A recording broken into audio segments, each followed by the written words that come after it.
Perfect Days is the kind of film that if you let it, it could change your entire outlook on life.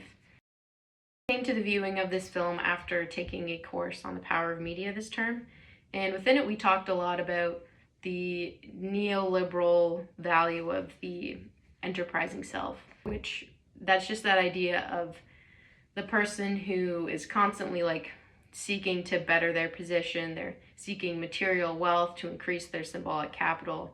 Watching this film, what struck me initially is the main character's denial of that lifestyle and just how he's able to find a beauty in just accepting his position in life.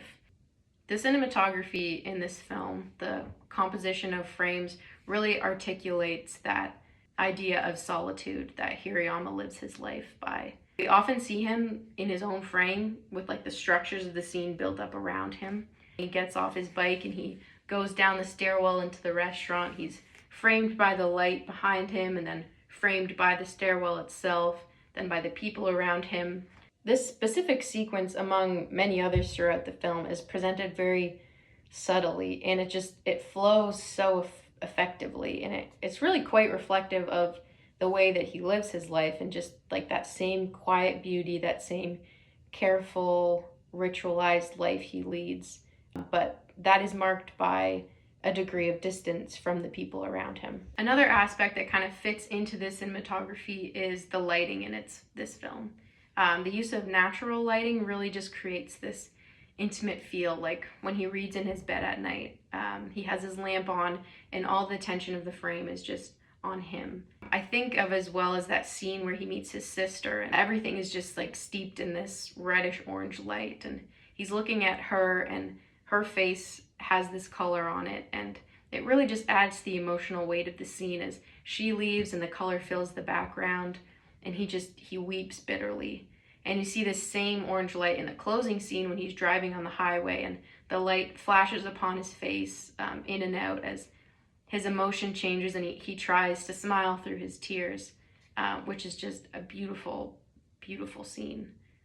As a part of the mise-en-scène and the lighting in this film is the use of shadows and reflections. I think of that scene near the end where Hirayama is sharing a drink with the ex-husband, and the whole scene is filled with these shadows and with the reflections on the water, and that's exactly the nature of the conversation they're having. I think of it as, as much as Hirayama is attempting to live entirely in the present moment, without too much attachment, following his mantra of next time is next time, now is now. It's really only good insofar as he can keep himself from dwelling on the past.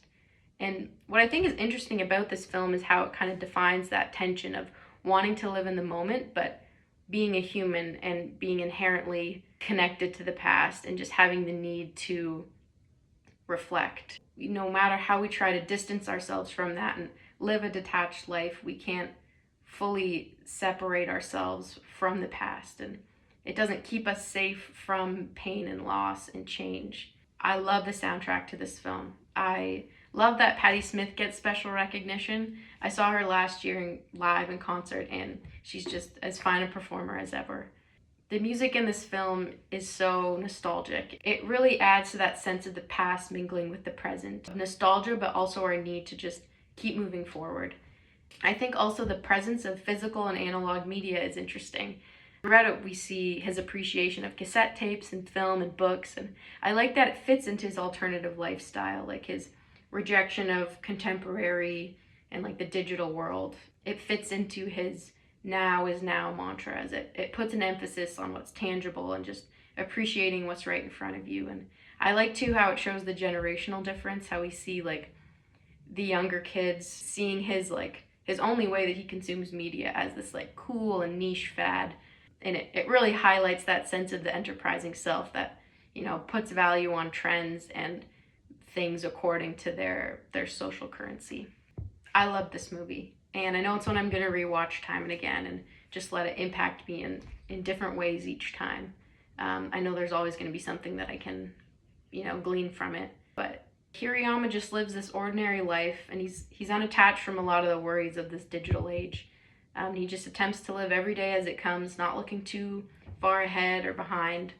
But as much as this lifestyle does bring peace, and like those special relationships that he can be generous about. It's no perfect answer to the pain and loss of life. Life is pain and life is change, but within that, it's also so beautiful.